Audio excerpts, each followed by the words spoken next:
महात्मा गांधी, जिनका नाम सुनते ही मन में सादगी का दीप जल उठता है।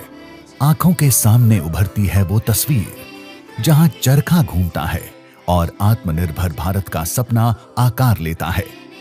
उनके आदर्श सिर्फ इतिहास के पन्नों तक सीमित नहीं है, बल्कि आज भी वे हर भारतीय के दिल में प्रेरणा का स्रोत बने हुए हैं। आज भी गांधी जी के कई सपने अधूरे हैं, लेकिन उन सपनों को जीवंत करने वाले भी आज हमारे बीच हैं।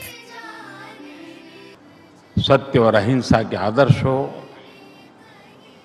राष्ट्र आराधना का संकल्प हो, गरीब और वंचित की सेवा में नारायण सेवा देखने का भाव हो, तो बापू की प्रेरणा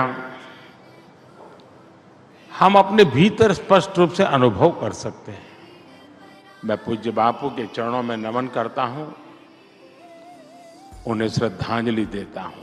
आइए जानते हैं कि नरेंद्र मोदी कैसे महात्मा गांधी के आदर्शों पर चलते हुए उनके सपने को पूरा कर रहे हैं।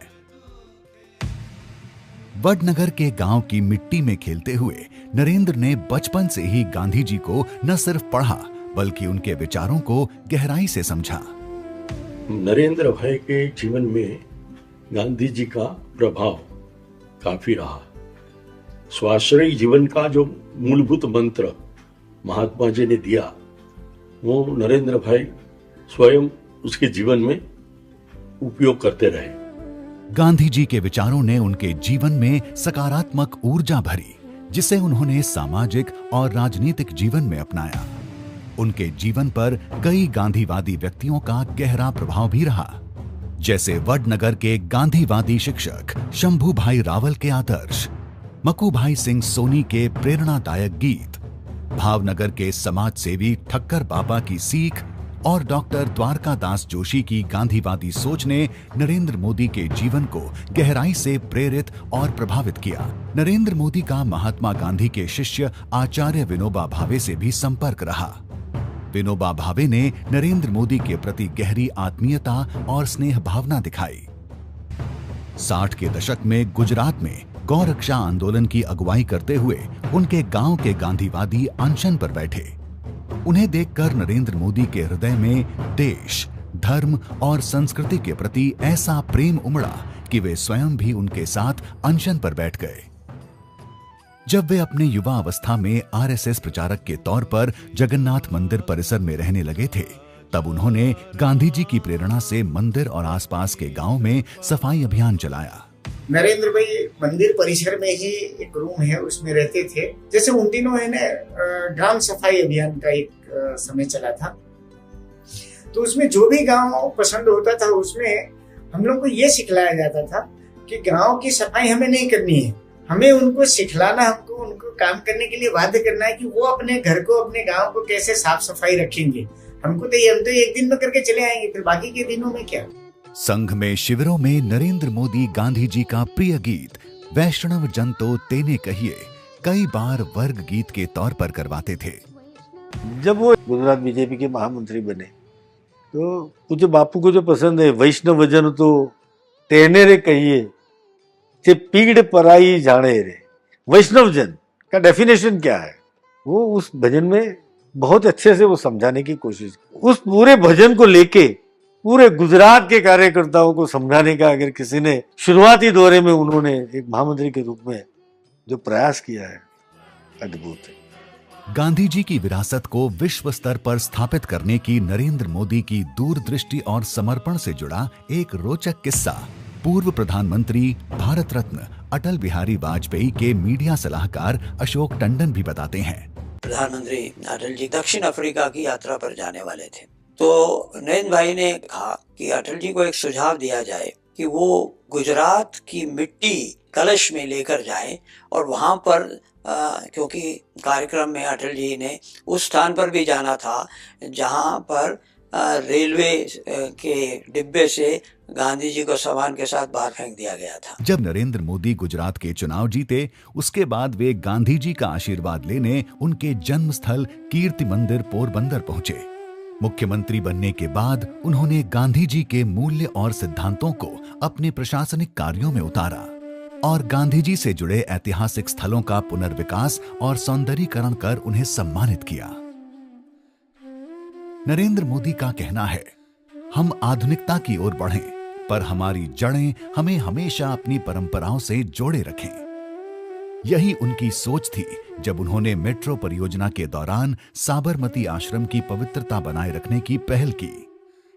मेट्रो मैन पद्मश्री ई श्रीधरन ने स्वयं प्रधानमंत्री की इस दूरदर्शिता की सराहना की। The most important thing is the Sabarmati ashram. Our original proposal was taking the metro line in front of Sabarmati station, and metro line was elevated that time. He said no. This will create a lot of vibration, not vibration, noise, and distraction for the people who come to us. So this will be shifted. You take it anywhere else, but not in front of our Sabarmati station. That was his idea, and we did it. उन्होंने सक्रिय रूप से योजना प्रक्रिया में भाग लिया और यह सुनिश्चित किया कि मेट्रो स्टेशन के निर्माण से आश्रम और उसके आगंतुकों की शांति प्रभावित न हो। भारत के प्रधानमंत्री बनने के बाद नरेंद्र मोदी ने साबरमती आश्रम की विशेषता से पूरी दुनिया का परिचय कराया। साबरमती आश्रम है, महात्मा गांधी ने अपनी सिग्नेचर से 160 एकड़ जमीन खरीदी थी। मोदी जी को कोई कहने के लिए नहीं गए थे, लेकिन उनके दिमाग में था गांधी आश्रम है, उसको डिफेस करके नहीं, रिस्टोर करके महात्मा जी के समय का आश्रम फिर से बनाना चाहिए। आसपास की जमीन ले लेकर वर्ल्ड क्लास जो गांधी का स्थान है, तो ये वर्ल्ड क्लास बनने के लिए जा रहा है। उन्होंने 2014 में चीनी राष्ट्रपति शी जिनपिंग, 2017 में जापानी प्रधानमंत्री शिंजो आबे, 2018 में इजरायली प्रधानमंत्री नेतन्याहू और 2020 में अमेरिकी राष्ट्रपति ट्रंप को आश्रम की आध्यात्मिकता और गांधी जी के विचारों से अवगत कराया। साबरमती आश्रम हमारी सांस्कृतिक धरोहर और स्वतंत्रता संग्राम की आत्मा है। इसी सोच के साथ 12 मार्च 2024 को मोदी जी ने महात्मा गांधी साबरमती आश्रम पुनर्विकास परियोजना का शिलान्यास किया, जिसमें 1200 करोड़ रुपए से इसकी सुविधाओं को सुदृढ़ कर एक विश्व स्तरीय अनुभव तैयार किया जाएगा। इसी कड़ी में कोचरब आश्रम की बात करें तो यही वो जगह थी जहां से गांधी जी ने अपने विचारों की मशाल जलाई। प्रधानमंत्री मोदी ने 2024 में पुनर्निर्मित कोचरब आश्रम का उद्घाटन किया और गांधी आश्रम स्मारक के मास्टर प्लान की शुरुआत की। 1915 में महात्मा गांधी ने सत्याग्रह आश्रम की स्थापना की थी। यह सत्याग्रह आश्रम उपेक्षित दशा में था, तो माननीय प्रधानमंत्री जी को नोटिस पे लाया गया और प्रधानमंत्री जी की दीर्घ दृष्टि की वजह से यह सत्याग्रह आश्रम का जीर्णोद्धार हुआ है। यहाँ पर आपको महात्मा गांधी और कस्तूरबा के वाइब्रेशंस फील होंगे। यह अहमदाबाद की एक पहचान है, सत्याग्रह आश्रम कोचरब।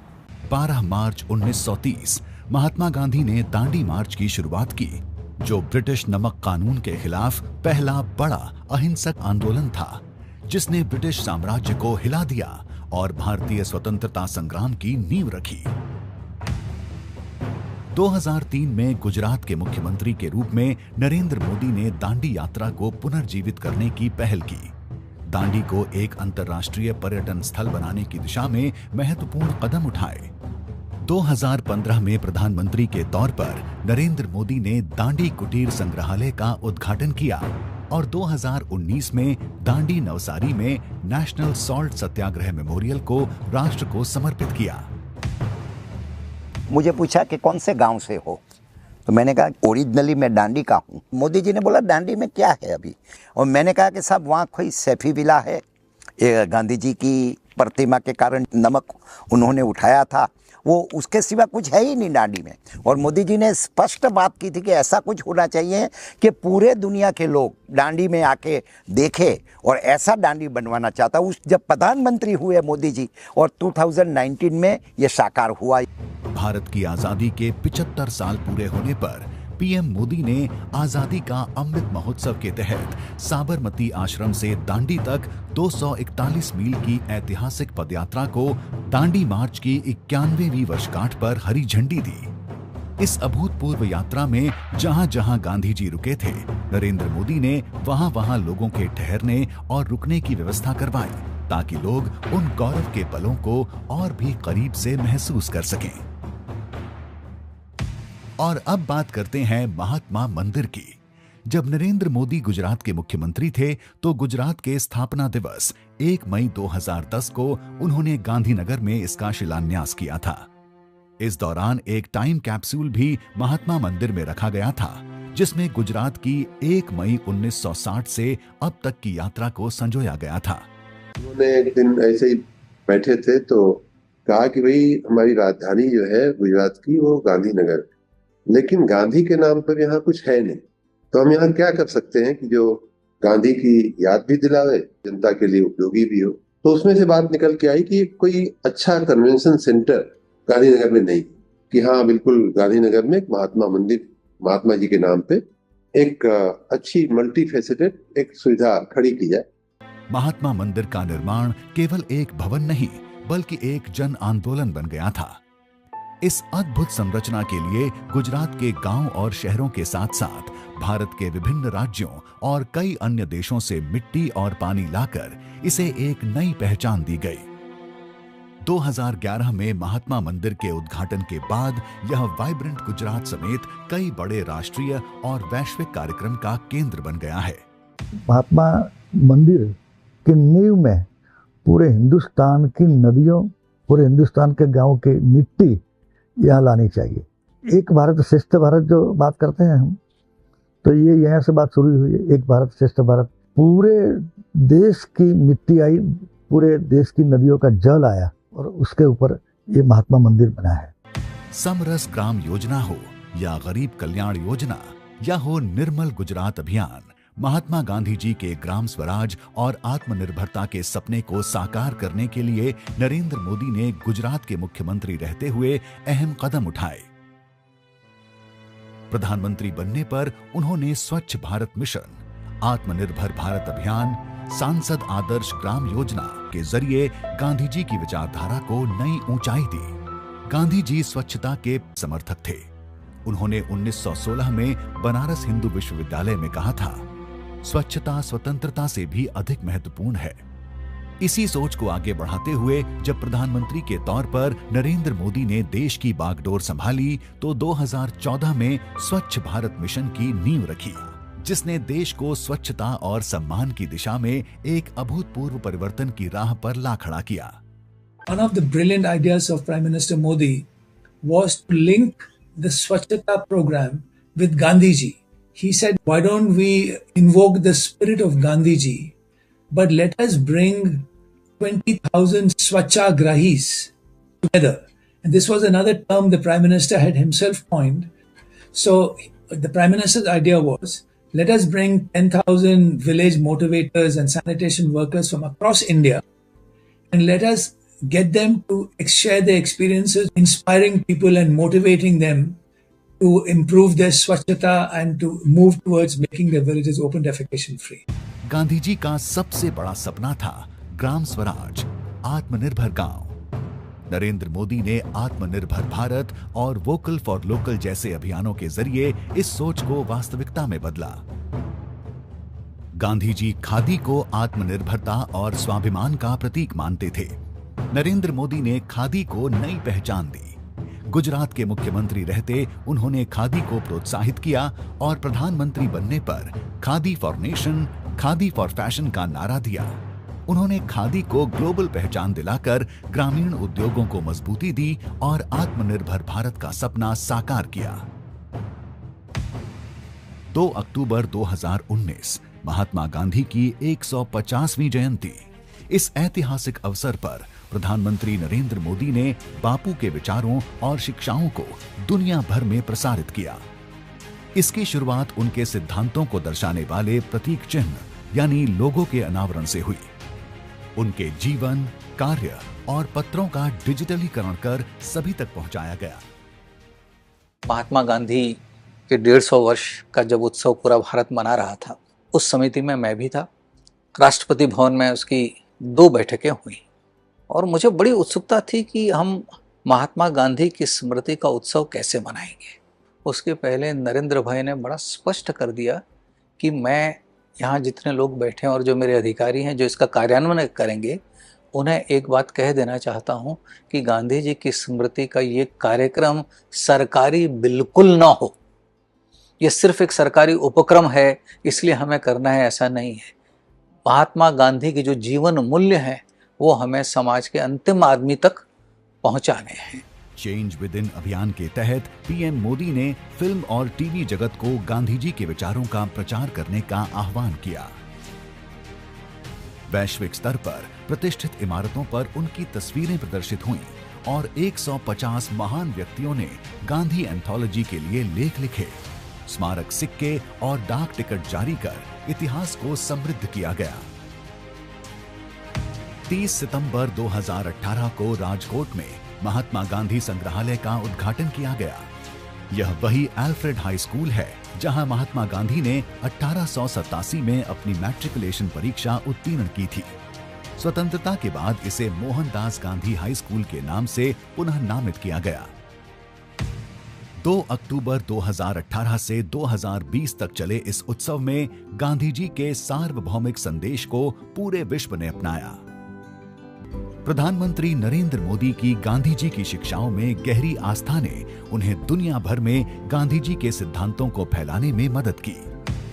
जब उन्होंने विदेशी धरती पर गांधी जी को नमन किया, तब यह महज एक परंपरा नहीं थी, यह एक सशक्त संदेश था। अहिंसा के मार्ग पर चलने का संदेश, स्वराज की शक्ति को पहचानने का संदेश और मानवता की सेवा का संदेश। चाहे वह G20 का प्रभावशाली मंच हो या संयुक्त राष्ट्र महासभा का बड़ा अवसर, प्रधानमंत्री मोदी ने हर बार गांधी जी की विचारधारा को आगे रखा। G20 आपको पता है कि भारत का सबसे महत्वपूर्ण अंतर्राष्ट्रीय इवेंट है, तो इस अवसर पर सबसे प्रभावी हेड्स ऑफ स्टेट और गवर्नमेंट भारत आए थे। तो पीएम साहब ने कहा कि गांधी जी की समाधि में ज़रूर इवेंट होना चाहिए और राजघाट में सभी हेड्स ऑफ स्टेट और गवर्नमेंट, हालांकि आपको शायद याद होगा उस दिन बारिश हो रही थी सुबह, फिर भी हेड्स ऑफ स्टेट और गवर्नमेंट वहाँ गए और वहाँ पे सभी ने एक मैसेजिंग किया और पीएम साहब ने सभी को एक हाथ से बनी हुई खादी अंगरखा भी प्रेजेंट किया। उनकी यह प्रतिबद्धता दुनिया के लिए एक निमंत्रण बन गई, एक ऐसा निमंत्रण जो कहता है, आइए हम मिलकर गांधी जी के मूल्यों पर आधारित एक शांतिपूर्ण और समृद्ध भविष्य की ओर कदम बढ़ाएं। महात्मा गांधी भारत की आजादी की लड़ाई के केंद्र बिंदु थे। गांधी जी का ये विजन आज भारत के सामने बड़ी चुनौतियों के समाधान का बड़ा माध्यम बन रहा है। जनता अब इन अभियानों का नेतृत्व खुद कर रही है। गांधी जी के विचार आज भी धड़कते हैं, हर गांव, हर शहर, हर मन में। नरेंद्र मोदी ने गांधी जी की विरासत को सहेजने और उसे जन जन तक पहुंचाने के लिए अनथक प्रयास किए हैं। आज वे उनकी विचारधारा के सशक्त दूत बनकर दुनिया को यह दिखा रहे हैं कि गांधी केवल भारत के नहीं बल्कि पूरी मानवता के हैं।